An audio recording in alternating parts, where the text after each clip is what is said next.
Today. Hello everyone, thank you for being with me today.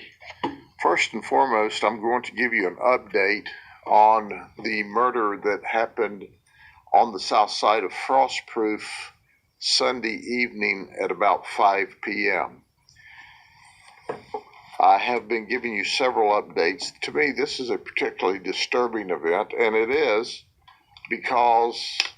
a disturbing event because the victim was only 22 years of age. Now, he was there to sell marijuana. He was on an app to sell marijuana.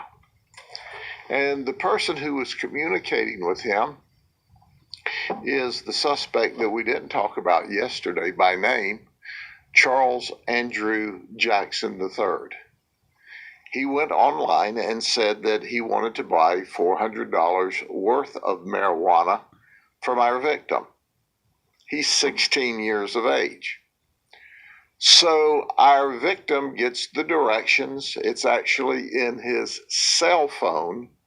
Whenever we arrive at the scene, he gets the directions from Charles, and he goes from Eagle Lake, where he lives, with $400 worth of marijuana. Now, people want to tell you it's a low-level, nonviolent crime. Well, that's baloney. I want you to talk to our victim's mother. She has a 22-year-old son that's now dead over this. Or, quite frankly, talk to Ty Allen or Charles Andrews' family and ask them if marijuana is nonviolent and low level. Both of them face first-degree murder. So in any event, our victim shows up, and Charles Jackson III approaches the car along with Ty Allen, and they carry on a conversation. Now, I want you to understand that Ty is 15 and Charles is only 16. Let me underscore that once again. We're talking about teenage kids in high school. After about a 3 or 4 minute conversation, Charles pulls out of a book bag that's owned by Ty this Draco AK-47 and shoots our victim 3 times. Our victim obviously is mortally wounded. His foot comes off of the gas pedal. The car rolls about a half a block down the street off of the edge of the road where it stops. 911's called. Now, Ty and Charles flee. Then Ty says, oh my gosh, my book bag is still in the middle of the road, the one that he gave Charles to hide the Draco in. So he runs back to get his book bag. He runs home. Charles disappears. We highly suspect at that moment in time that Charles Andrew Jackson III calls his dad, Charles Andrew Jackson Jr., who's 37 and lives in Avon Park, to pick him up. In any event, he gets away from the scene. We work the investigation, and the next day we go to Charles' house in Avon Park, Charles Jackson Jr., and ask for the son. He says he doesn't know where he is.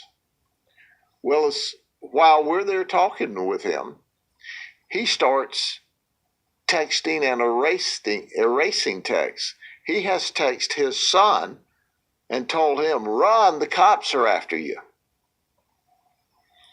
He goes to jail again. He's been to jail before for tampering with evidence and accessory to first-degree murder. This guy's already been to prison twice for resisting, aggravated assault, burglaries, violation of probations. He's a bad dude. And his son is a murderer. So his son, who he's trying to cover for, runs. Unlike Ty Allen's family, who is totally cooperating. Ty says, I didn't shoot anybody. Charles did the shooting. Charles he lies to us before he lawyers up as well. Guess what? Who would have thought? We were in Avon Park because we thought Charles Jackson III was down there with his father. Nope. He goes to school in Lake Wells. He showed up for school. Did you hear what I said? Monday morning, he showed up for school at Lake Wells High School like nothing had happened. And he just murdered a guy by shooting him 3 times with this Draco.